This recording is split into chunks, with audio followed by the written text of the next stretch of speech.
Some people had a really tough time. It was hard. They had to go through it. Some people had a wonderful, loving time. You do this now on on an ongoing basis. People sit around the circle, and there's three things that come up regularly, right?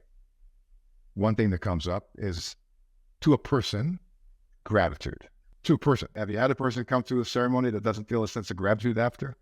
It's almost impossible. What are people grateful for? They're grateful for the opportunity to have tapped into a larger version of reality than our mundane day-to-day sense of anxiously driven, goal-directed games that we play. The other thing that often comes up is a sense of love.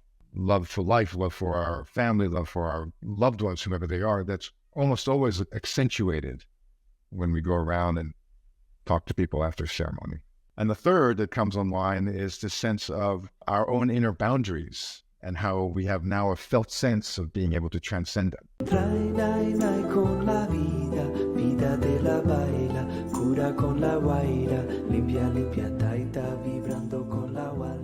In this episode of ayahuascapodcast.com, I interview Eric Kaufmann.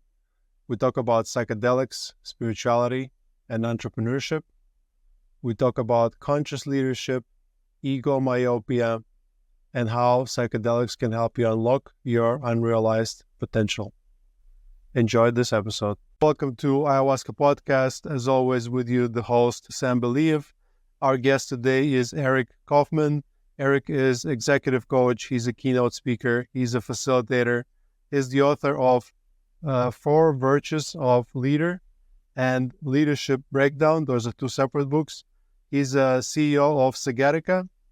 He coaches executives from Verizon, Facebook, Sony, and more. Eric, welcome to the show. Thank you, Sam. Delighted to be with you. Eric, let's start from your life journey. I know it's a pretty fascinating one. How you started your spiritual path, how you went corporate for a while and then went spiritual again, and then came back with some gifts. Can you talk to us about that?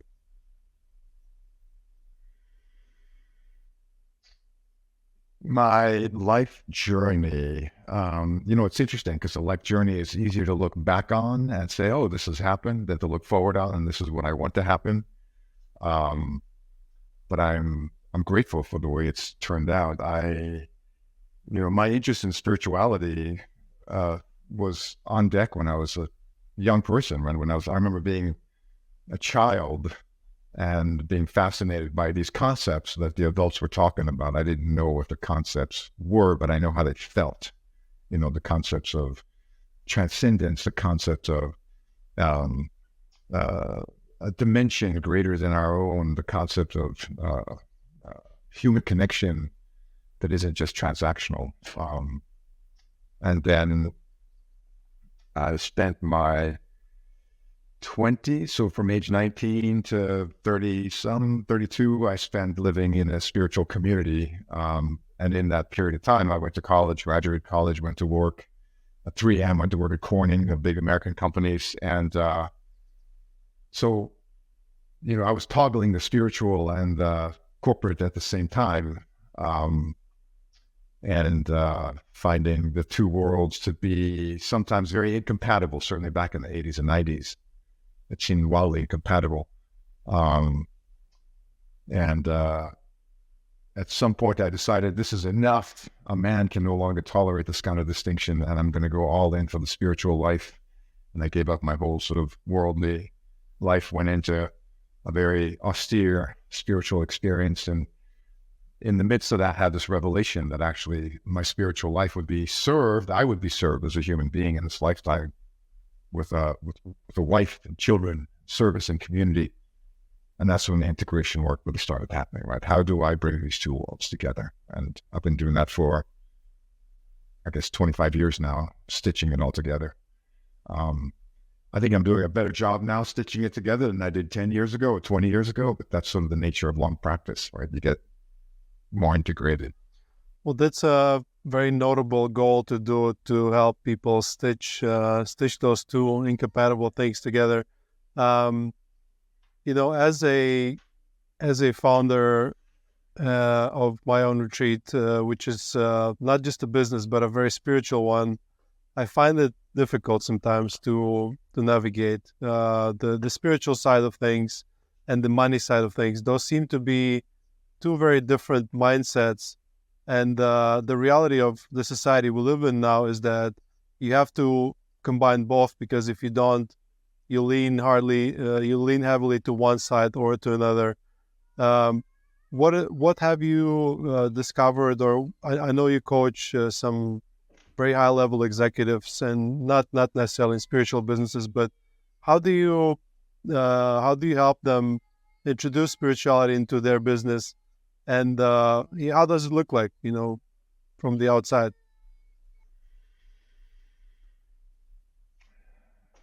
It's an interesting concept to reflect on, sort of the assumption behind your question, right? Because I think you said it's difficult, or you said it's treated separate. Oh, no, you said in our society, right, that the money and the spirituality are held separately. If you look back historically and culturally, it has been, there's been a distinction between these two pieces throughout history in all cultures. The way the monks solved for it is that they basically would walk around with bowls and they would beg for their food so that they could practice their, spiritual practices, but being supported. We have to physically be supported, right? We have to eat.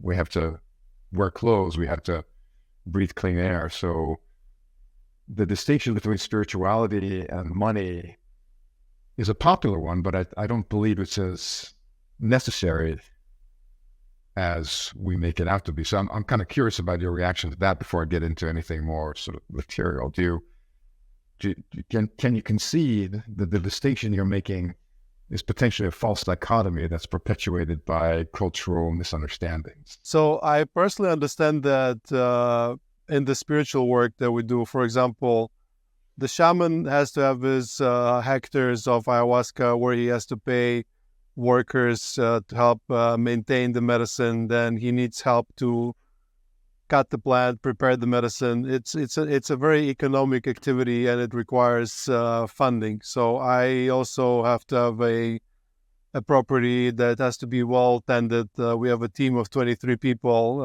that provide amazing service for people that come to my retreats. I understand that money is absolutely necessary.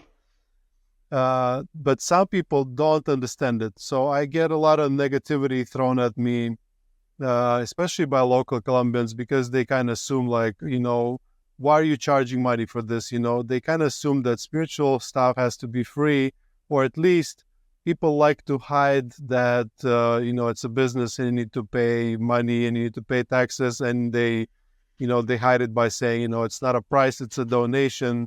And I like to be open about it, and for that I get some negative feedback. But what I try to explain to you is that in business activities, in let's say finding people and promotion, some spiritual traditions don't approve of that. For example, I know a lot of medicine facilitators that say you should not promote, you should not collect reviews or pay for ads and stuff like that. So it's like, I personally think that I find a good balance, but there is definitely the stigma. And I also find that, let's say, when I'm thinking about marketing or when I'm thinking about business side of things, I need to be very careful with money, not to spend too much. And it's basically the opposite of the generosity, what the opposite of that feeling you feel when you drink ayahuasca, that everyone is connected. But in that case, in perfect world, it would just work. But here you need, and if you don't, then it just all falls apart. So that's what I mean. There is some separation. So thank you for sharing that. I would share two things in response. One, there's a distinction between spiritual practice and spiritual life.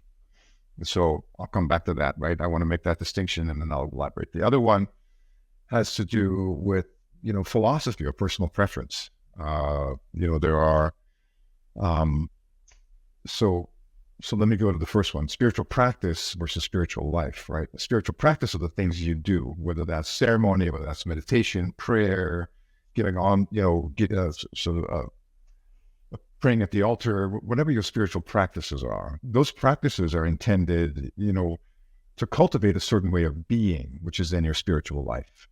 Once your spiritual life becomes embedded, maybe the word we'd use here is integrated, then your expression of that spiritual life is of infinite dimensions, right? So to say marketing, management, hiring, culture, team, how do you hold a meeting, right?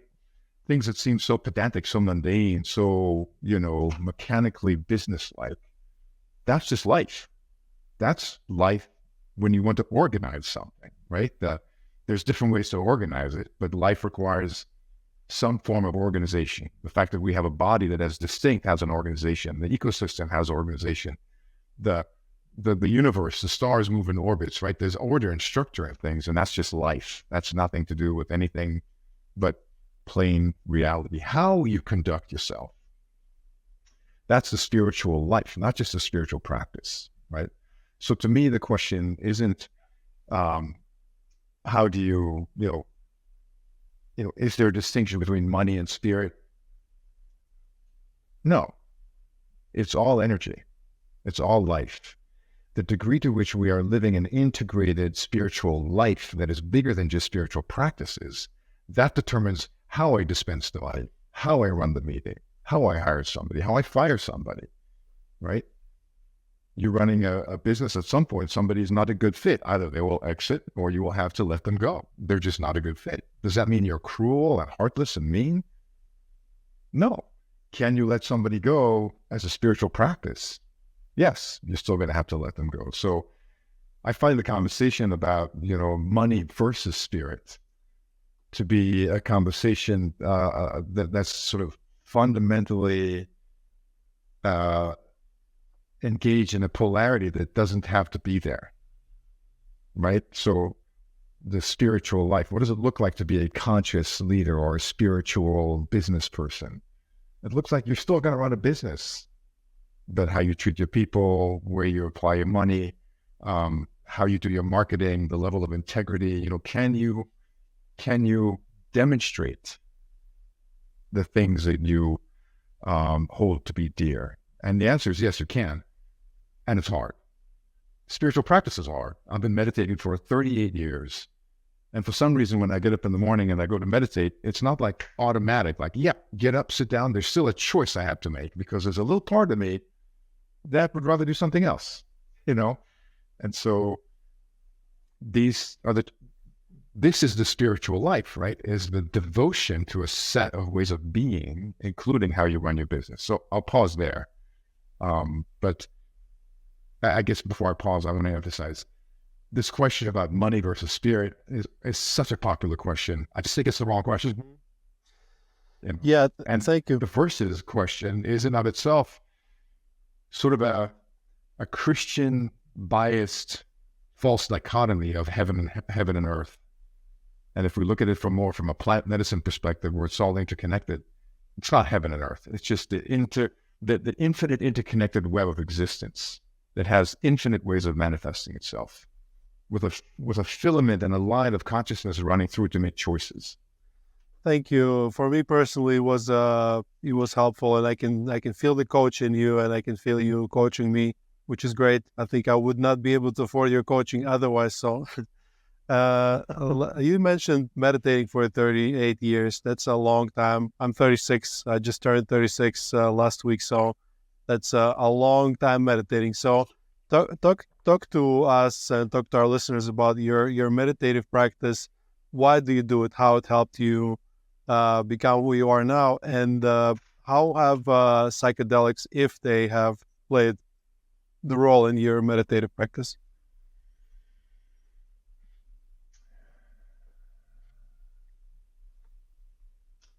Why I meditate has changed over the last almost 4 decades. I started meditating because I was a total mess. I was a 19-year-old, pretty messed up. I just got kicked out of college. I was doing very poorly. I was not focused. I was not directed.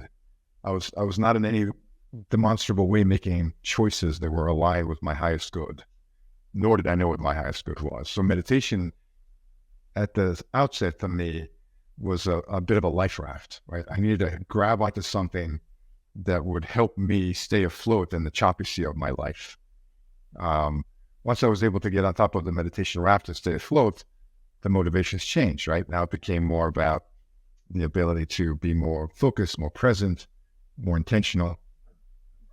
As my meditation practices continue, it really deepened into more of a, for lack of a better word, kind of spiritual dimension, which means I meditated for a long time with this very strong focus on listening, not just listening to the sounds around the room or the sounds outside the structure, but can I attune myself to the signal that is more subtle than the noise?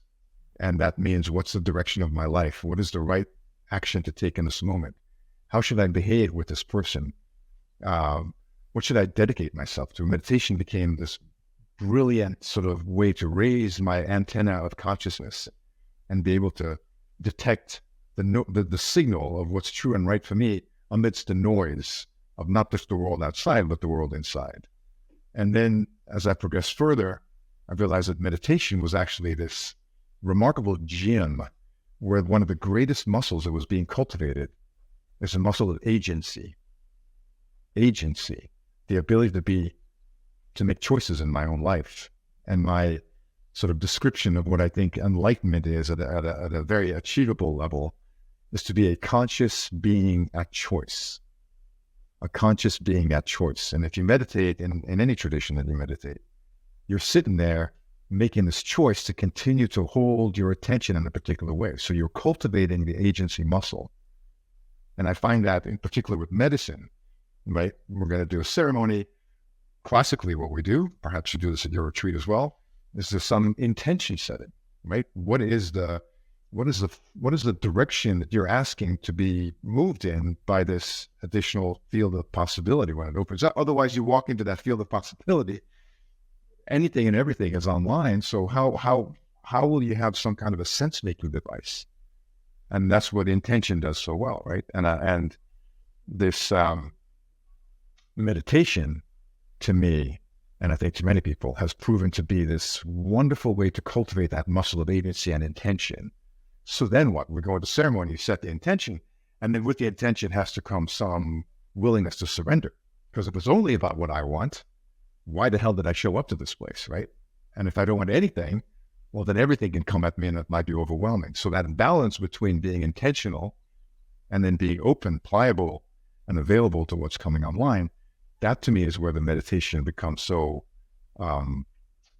functionally helpful. And when it comes to medicine, right, learning to have that sense of agency and intentionality, and then entering into the medicine journey with the capacity to return if I'm overwhelmed or if I'm feeling lost, and still attend to where the medicine is taking me.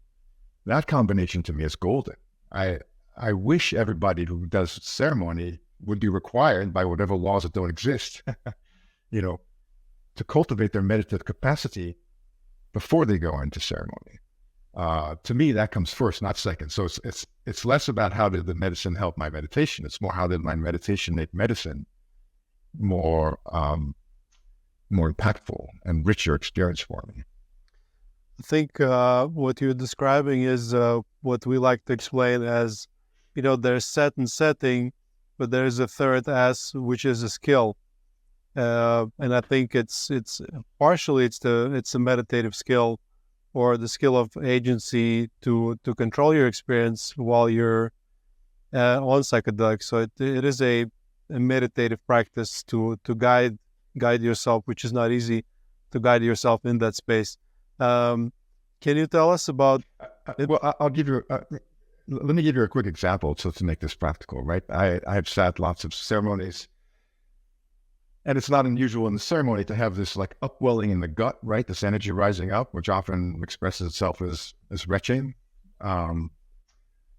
So, and you might know this, and other people will know this, but in my experience, I can sit with that, upwelling in the gut, which is almost inevitable. But the meditation experience has me understand the movement of energy through the body. I've been doing this long enough to be able to be with whatever happens, and not reject it. And what I found for the past 20 some odd years is when that experience happens and I can just settle into it, not reject it, not resist it, but it's not even embrace it, just be one with the sensation. That energy can move up and out without retching. It just is energy that moves up and out. It has other ways to off gas without having to physically retch.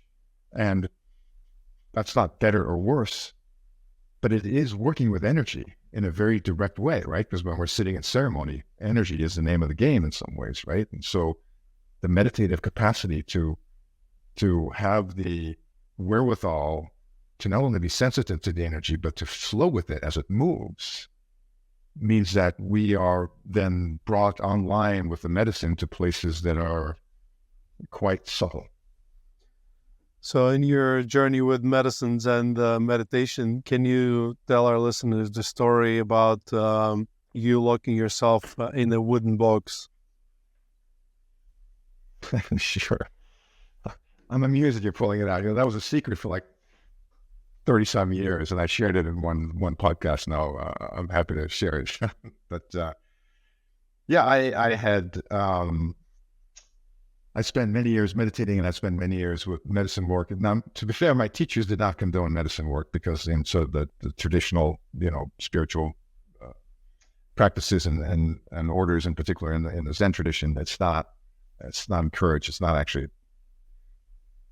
they don't look favorably upon it, but I was who I was, and I am who I am. And so I was, I got to a point where I really wanted to test. This was in my sort of late 20s. And I wanted to see if I could, in fact, get to the point where the ego structure, my sense of identity, would dissolve to the point that it wouldn't reconstruct.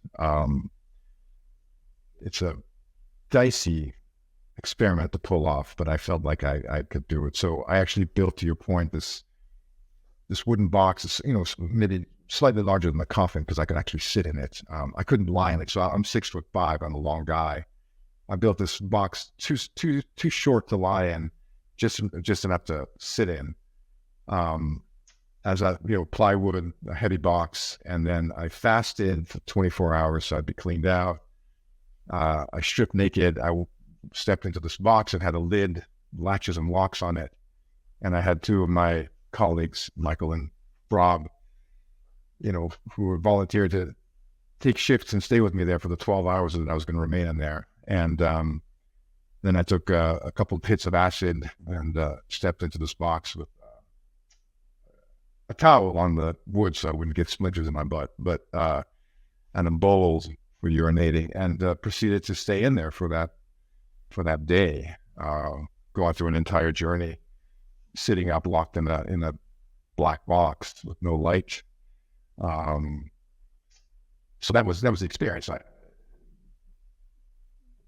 I don't know that I'd recommend it to anyone who wants to try it, but there's a certain level of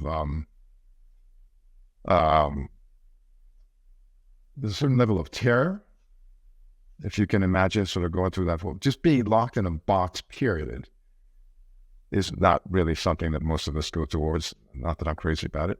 Being locked in a box while on a real strong, LSD trip is illuminating.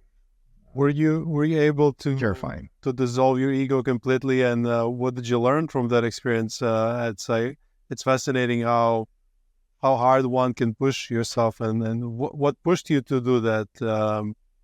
Something in you, or? Well, what pushed me to do that was, I was a, for lack of a better word, or to use my wife's words, my wife is a psychologist. She says I was a spiritual zealot, and so I wanted to transcend. I wanted to, swim in the oceanic lap of the divine beings. I wanted to be free of the constraints of my own sense of smallness and limitation. And a lot of that meant I wanted to kill the ego or dissolve the ego. So to your question, what came of it? No, the ego did not dissolve or die. It's well online and intact. For a brief period there, I was in fact, beyond that in a transcendent state. And I think many of us who take these kinds of journeys, we'll find ourselves transcendent, right, beyond the ordinary. But what came out of it in many ways was this tremendous sense of confidence, right? Because I if you could imagine, I don't know how many people can sort of play with this imagery, but it's fairly terrifying. The terror is not conceptual. The terror is an animal body level terror, right? I'm locked in a black box. I'm naked. I'm hungry, and all my senses are tripped out by these chemicals running through my system. It's terrifying, right? And to sit there and breathe through the terror was profoundly liberating on the back end of it. Because what it put me in touch with is some new level of ability that at that point I didn't know I had. I suspected I did, which is why I set this up, but I didn't know. And the ability to sit with that kind of terror, certainly better when I then went off and did some other more radical things than that. But it has served me as a human being in my relationship with my wife, as a father to my children, as a coach to my clients, as a member of the community. I was just a man walking in the woods. So that was one. One was sort of, and I've come to say that, fear is the gatekeeper to power. And the power that we feel, when we do a ceremony and we feel that power coming online, and it is the power that is not just my physical, biological power, but it's a sense of suddenly being lit up and connected with the universal life force. And that power is actually life itself coming online. To have the opportunity to navigate through the terror and feel that power and know that I'm okay, that I can make it, was incredibly liberating. So that was one. The other was this remarkable learning that no, killing the ego is off the table, not an option. So what is the option? The option is some level of maturity that I've spent, the next 30 years going after. Making peace with the ego instead, and managing it, and instead of destroying it completely, making it a little prettier.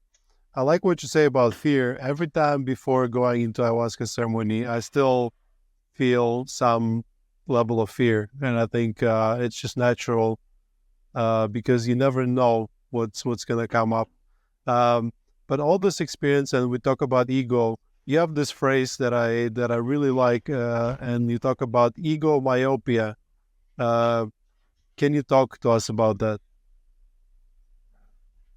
Sure. Yeah. I came up with that term a few years ago as I was trying to understand what is the barrier here, right? So when I realized I'm not going to kill the ego, we're going to mature the ego. So what is the issue? So I came to this term ego myopia, not being able to see and manage the ego. And at this point, and to your point, my day-to-day work with executives and executive teams, I'd say the number one barrier to executive effectiveness is ego myopia. So we have to correct that ego myopia. I'm not going to kill it. I'm not going to destroy it. Not feel like a try, right? I have made the effort. Nor is it about just making it nicer or prettier. It's about really cultivating and expanding our sense of consciousness, our state of consciousness. And that ego myopia can be softened, right? We can be, not being able to see it, not being able to manage means we have to cultivate at least two things. To see it, we have to be more self-aware. And to manage it, we have to be more self-disciplined. And self-awareness and self-discipline are the first two stages, as it were, in that corrective action towards ego myopia, which turns out to be quite difficult to do solo. I learned that as well. As much as even self-awareness requires outside input. It's a little misleading, right? Because self-awareness is though I'm just aware within the self, but it's dynamic. Myself, my ego is a dynamic construct that came from family, and the way it keeps refining is with other people as well as our own personal work. But the sort of the symptoms, as it were, or the signs of the ego myopia being corrected is there are two things that starts to happen to this ego construct. It doesn't break, it doesn't go away, it doesn't disappear, but there are two features that would demonstrate this ego myopia softening or the being corrected. And I refer to that as the ego becoming more porous and more spacious. More spacious meaning that it can hold more contradictions. It can hold more, what would appear to be incongruent elements, they're not incongruent. They're only incongruent from a social construct. I can be both angry and happy.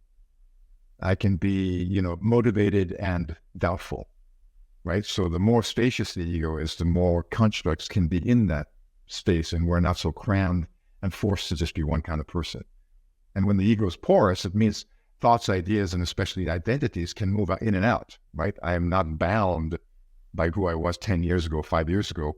There's porosity, right? There's movement through the boundaries of identity. And that, to me, is the maturation of our ego state, is that we become more spacious and more porous. And so then our idea, our construct of self can hold more and can adopt and lose things more dynamically. I like to explain to people, and that's how it feels from my point of view, that when you work with strong doses of psychedelics, your ego does go away and does get dissolved for a period of time, and then it gets reconstructed again, so it comes back to normal. But however, in this process of reconstruction, you rebuild it slightly nicer every time, and what you're explaining is maybe slightly bigger and slightly more open. Because you work with executives and high-level people, there must be extra large amounts of ego. That's just natural, because that's ego that brings them to those results. Do you often find that there's resistance to your advice or to your training, or do they always listen?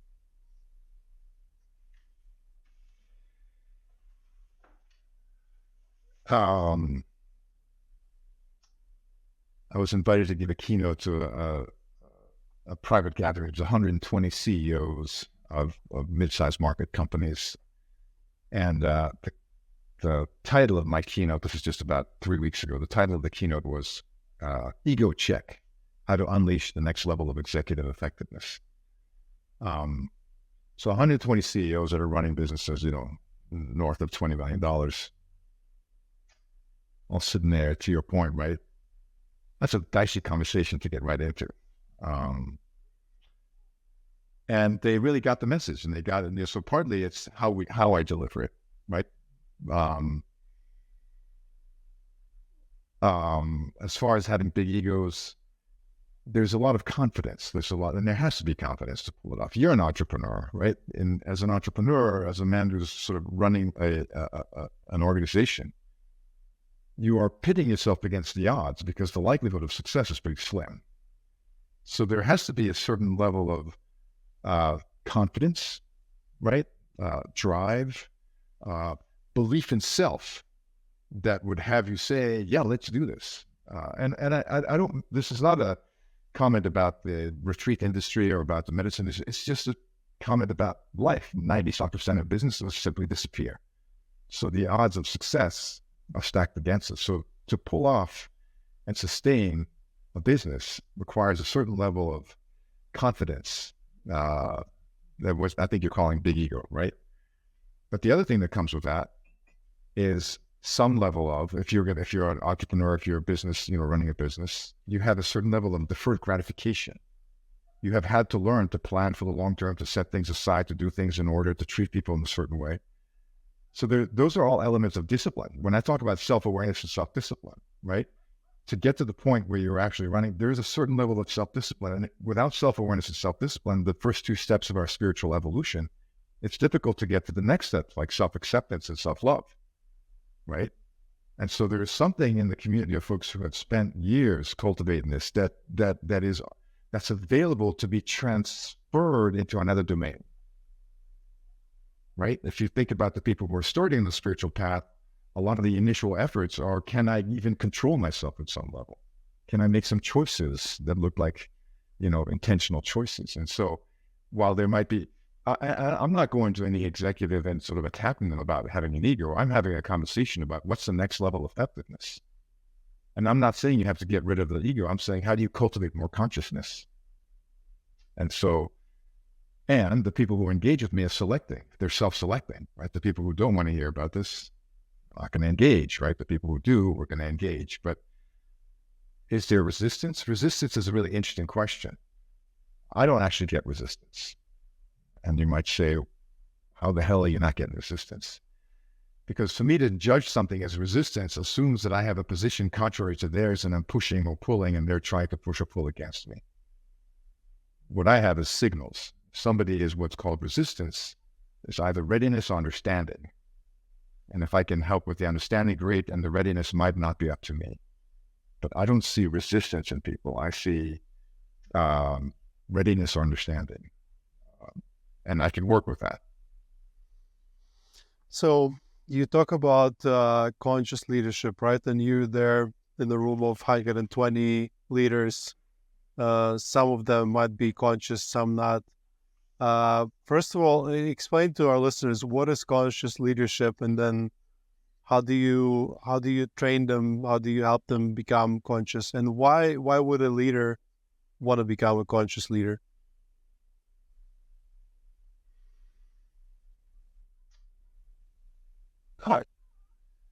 Why would a leader want to become a conscious leader is a fabulous question. I ask myself that same question a lot.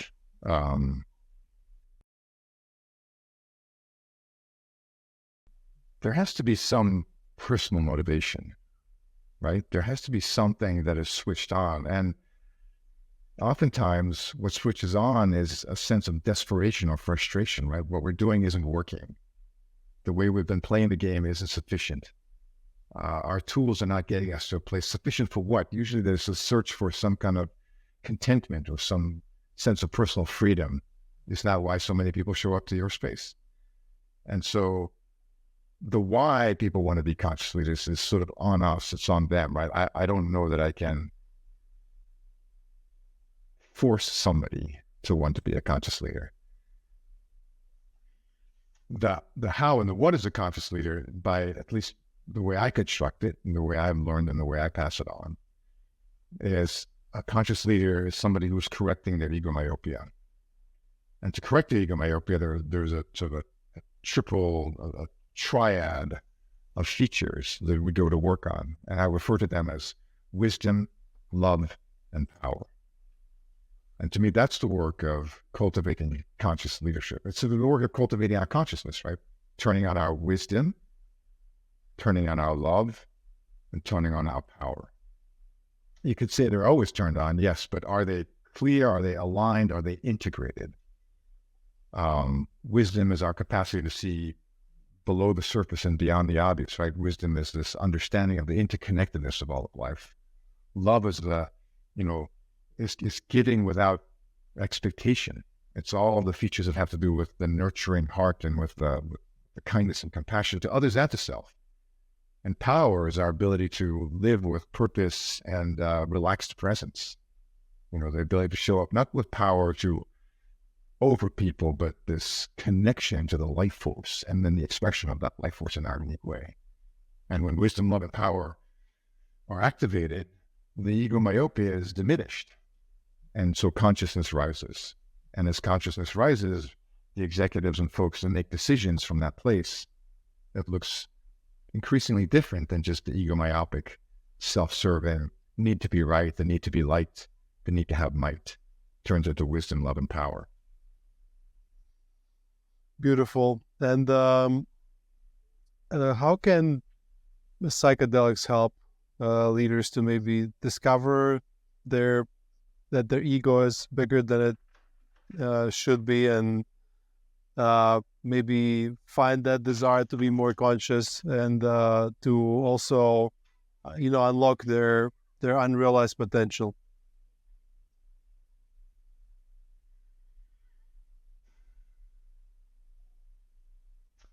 So it's the end of the ceremony. Everyone's done in the north. You're going to go to sleep, you're going to do whatever, you're going to wake up the next morning and you're going to do an integration sort of wrap-up circle, some kind or another, right? I think these are fairly standard features of a ceremony. Regardless of the individual experience that people had, some people had a really tough time, it was hard, they had to go through it. Some people had a wonderful, loving time. You do this now on on an ongoing basis. People sit around the circle and there's three things that come up regularly, right? One thing that comes up is, to a person, gratitude. right? To a person. Have you had a person come to a ceremony that doesn't feel a sense of gratitude after? It's almost impossible. I don't know. Maybe you have. Not every ceremony, but in the retreat, it will come up at least once. Right. There's a sense of gratitude. And so what are people grateful for? They're grateful for the opportunity to have tapped into a larger version of reality than our mundane day-to-day sense of anxiously driven, goal-directed, games that we play. So gratitude is one. The other thing that often comes up is a sense of love. Love for life, love for our family, love for our loved ones, whomever they are. That's almost always accentuated when we go around and talk to people after ceremony. And the third that comes online is the sense of our own inner boundaries and how we have now a felt sense of being able to transcend them, right? And so you can see, right, how does that help? When somebody who's myopically focused on the P&L, driving the team, driving for results, and is caught up in this anxiousness on the day-to-day effort to make the impossible possible, and then they drop into this field of possibility, they come out of the skin of their limited boundary, and they touch upon, and this to me is what the medicine does so dramatically, right? You physically, emotionally, mentally embodied contact with a vast field of possibility, with the interconnectedness of life. You come back from that, and it affects the way you are thinking and feeling and reacting to people around you. And I think from that perspective, what the medicine does is it gives us a glimpse into what's possible in a way that's very difficult to glimpse under normal circumstances. And when somebody has, I did a workshop a few years ago. There was no medicine involved. It was called the Alchemical Executive. There were 12 executives for 3 days, and we went deep on this sort of personal exploration. No medicine. But similar, with the right coherence and the right set of processes and the right environment, there's a transcendent experience that happens. About a week later, I got a call from one of the participants, and she said, "What the hell did you do to me?" I said, "What do you mean?" She said, "1, we got rid of all the plastic in the house. 2, I went out and bought an electric car." I said, for the record, we never talked about the environment. We never talked about plastic. We never talked about EVs, right? We were doing deep personal work. What happened to this amazing woman, a C-suite leader in a Fortune 100 company? What happened to her? She came online. This personal work actually helped her dissolve the sense of separation, and she had a felt sense experience of the life force and the inevitable interconnectedness among everyone. And then when she went back home, she wanted to start doing the obvious things that would express the sense of stewardship and responsibility and kinship with life. So she got rid of plastic and bought an electric vehicle as step 1 and 2, right? That to me is what the beautiful thing is. Once we get in touch with that, and this is so different than the preacher from the pulpit telling you that God is telling you to be nice, to be kind. Well, hallelujah to all that, but that's intellectual. When you have a felt sense experience of the connection, that changes your perception and your consequent behavior. And that to me is the exciting part about this work. Yeah, I can imagine, it's hard for anyone to integrate their psychedelic experience or transcendent experience of any form. But if somebody is an executive and they have to not only change their own life, but then, a life of this group of people in this big organization, and that sounds very, very complicated to do. In your own journey, I watched some of the testimonials from the executives you work with, and one of them called you an enlightened coach, because I think the angle you take is very different from normal coaching. It's more about that spiritual side. So can you talk to us about, first of all, enlightenment? Have you felt that you ever achieved it, or is it a goal? And then what do you think about people calling you that? I think she's overselling it, but I appreciate that she put it on the deck. I can call myself whatever the hell I want, but I have a wife and 2 daughters, right? So there's a bullshit effect that I live with. And when I was in my 20s, I was hell-bent. That was my spiritual zealot, right? I was going to be enlightened. I remember, 2 years into being in my teacher's community, and it was one of the Dharma talks on a Wednesday night, and I actually at one point raised my hand and said, I am going to be enlightened within 5 years, and it drew a wave of laughter from all the students who'd been there longer, and I thought, wow, you guys are just losers. So now, close on 40 years later, I understand why they laughed. My notion of enlightenment when I was a younger person is different than it is now. My notion of enlightenment was essentially a desire to be free of the pain and suffering that I was experiencing. Emotional pain, sense of alienation, not really fitting in, feeling insecure, all those things. I thought enlightenment would just be the opposite of that.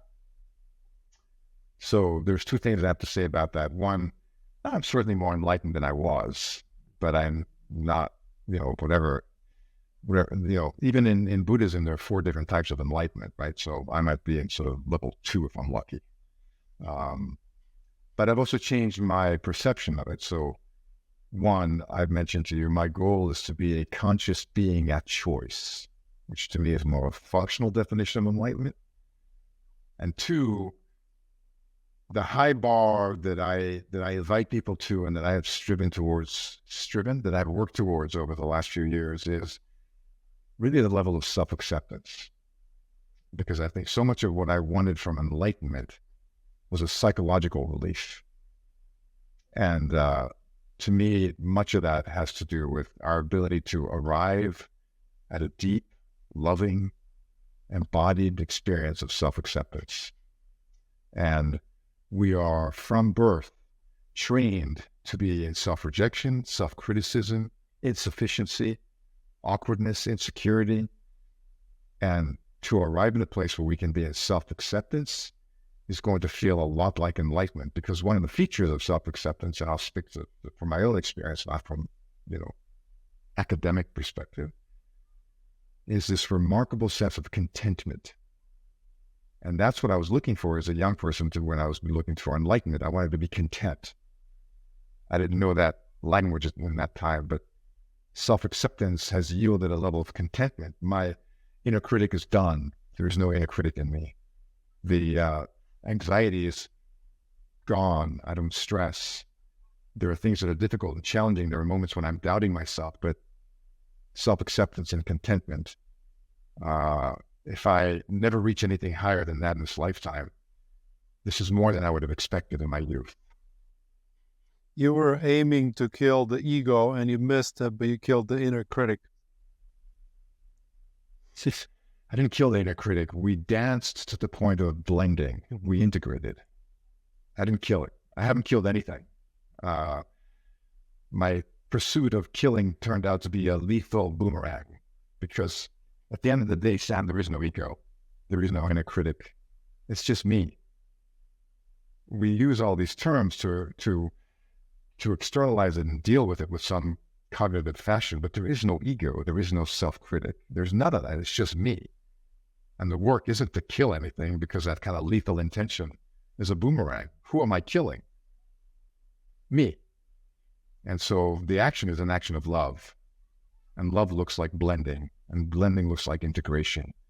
My inner critic got reintegrated into the general gestalt of my ecosystem of being and dissolved that energy, but didn't kill it. Beautiful. That's a great way to understand it. And in your spiritual journey, you mentioned that eventually you had, through a year of meditation in the cabin, you come to a realization that the true spirituality is having a family and living in community. Can you talk to us about that, and how did it go for you, years later? I didn't realize that true spirituality was any of that. I realized that for this man, Eric, me, in this lifetime, the next spiritual adventure, the growth, would come with wife and children, with service and community. It wasn't that the monastic life is not true. It just wasn't right for me. And I didn't conclude this sort of rationally because I sat down with a journal and came up with this idea. this was a profound revelation. And I should add, deeply undesirable. When I got that message that I should leave my spiritual sort of cloister and have a wife and children and live in community, it was very aversive to me. I didn't want to do that. I was convinced at the time that children would steal my spiritual energy and that the wife would be a distraction and that life and business would just be crass and mundane and I wouldn't be able to be enlightened. So it wasn't a welcome message. But years of meditation and spiritual practice have impressed upon me that when I get that kind of download, I will pay attention and I will follow. And so, yeah, my wife and I are married for 25 years. I have 23 and 21-year-old daughters who are these gorgeous creatures navigating the matrix with great skill. What I didn't know that I can say now is when I left my spiritual order, and as you mentioned, at the time I was living, it was a year in silence. So I was in a cabin I built in the mountains, a slightly bigger version of that box, but still very isolated and very eventful for the year of meditating up there. When I left, I realized that I had learned how to touch upon the fringes of God and experience direct access to spiritual dimensions. But emotionally, I was a bit of a moron. And relationally, I didn't know how to ground that spiritual energy into the day-to-day mundane experience of chop wood, carry water. And so I didn't know at the time. It took me years to figure this out. But this message, this compulsion to stop sitting cross-legged and sort of attuned to the transcendent and begin to apply that into the really intense and maddening experience of being married and having children has been a profound lesson for me of love and patience and compassion and nurturing in a way that being a monastic wouldn't have taught me. I don't think. This is not a universal statement. This is about Eric. And I think it's true for many people. But I didn't marry a woman who would just be a servant. I married a partner. That's hard. It's hard because it's going to require, all this discussion about ego is not theoretical when you live together, love together, raise a family together for a quarter century. And it hasn't been easy necessarily or smooth, but my wife's amazing. My kids they have their own challenges in the spiritual path, but they're beautiful, amazing young women. And I'm profoundly grateful for the download and grateful to myself for listening. You know what they say, if you feel like you reached enlightenment, go visit your family for a week. It's kind of similar to that, but in your case, it was actually starting a family. You talking about family and the community. You talk about meaningful communities. What is a meaningful community, and why should we have more of them? Feels like a kind of a critical question, I think, at this time. It's always been important, but we live live. I forget the name of the Surgeon General of the United States a couple of years ago, more than a couple of years ago, maybe 4 or 5 years ago. He made this declaration that there's a pandemic of loneliness in the United States. And it may not just be the United States, but that's what he was referring to. In my experience of community, there's a lot of references to community where groups of people gather together. When you said the word meaningful, the way I distinguish that in my own experience is a group of people has a shared interest. A community has a shared fate. And the distinction is material, right? The shared interest means that we can dive in and out at will, and we can participate, and we can learn and grow and exchange ideas and information. A shared fate means that when you're happy, I feel the happiness. When you're sad, I'm hurting. When you need something, I provide it to you. When I need something, you provide it to me. I think that's a level of community that is more traditional, as in the older versions of our own societies, right? And why is it so critical these days?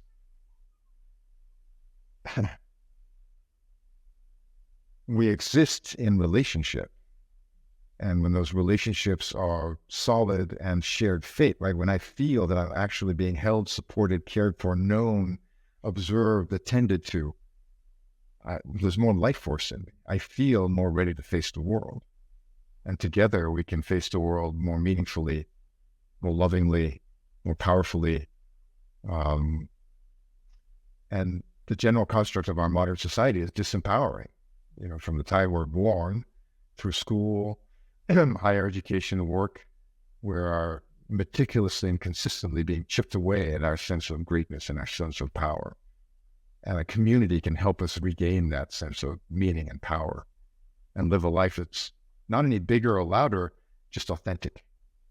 And when people go to their grave, many of them wished that they lived an unconstrained life, i.e. an authentic life. And sometimes it's difficult to do that alone. Community can be look, it's communities that keep us from being authentic. It's communities that can encourage us to be authentic. And when you asked about spirituality and enlightenment, self-acceptance is one measure of a sort of enlightened journey, and authenticity, the ability to really flow through the life force, the divine power that pours through us that we can touch upon in ceremony, but bring in and day out. It's not just ceremony that it's done, and it's done in our day-to-day activity. And the community helps us hold that line, hold that energy, and live that life of expression, of devotion and honoring to the divine that can come through us. Yeah, I agree with you completely about the importance of the community. People come here to Loaira to drink ayahuasca to get healed, but what we notice is at least half of the healing, if not more, comes from the community. Just when you create that culture of mutual support, people start reflecting in each other and they start supporting each other, and this is tremendously healing. So I'm also excited myself to build the community as well. I kind of see that I'm working on this now as the motto is come for ayahuasca, stay for the community. Have a place for people to come and live and work, be happy, be supportive, be loving. And yeah, we need it. We're very lonely as a society, and sometimes all you need is 15 more people and a bonfire and a good conversation, and the healing will come. I hope. Eric, thank you so much for this conversation. I think a lot of people find it very entertaining and very informative, especially, people who are in business and want to be more conscious as leaders. Where can people find more about you, and maybe any last message you would want to share? My website is sagatica.com, Sagatica, Sagatica, from a Latin word sagacitas, which means wisdom, or the sage, sagacious. So Sagatica is a play on that word, sage or wisdom. Sagatica.com. Obviously, I'm on LinkedIn, Eric Kaufmann on LinkedIn. Check out my books that, to your point, The Four Virtues of a Leader and Leadership Breakdown are sort of practical applications of this conversation. And, any parting words, I would encourage folks to give up the effort to kill the ego and to do everything in their power as a spiritual practice, as a living practice, to leverage whatever practices and whatever medicine work to come closer and closer towards that place of self-acceptance, because that is a path to peace. Thank you, Eric. Beautiful words. Thank you for sharing. And yeah, guys, stop trying to kill your ego. Eric tried. It doesn't work. Just love yourself. No. Thank you, Sam. Thank you for listening to ayahuascapodcast.com. Hope you enjoyed this episode, and I will see you in the next one. As I hope you enjoyed this episode, if you like our podcast and would like to support us and psychedelic revolution at large, Please follow us and leave a like whenever you're listening to this podcast. Nothing in this podcast is medical advice. It's intended for educational purposes only. Vida de la baila, cura con la guaira, limpia, limpia, taita,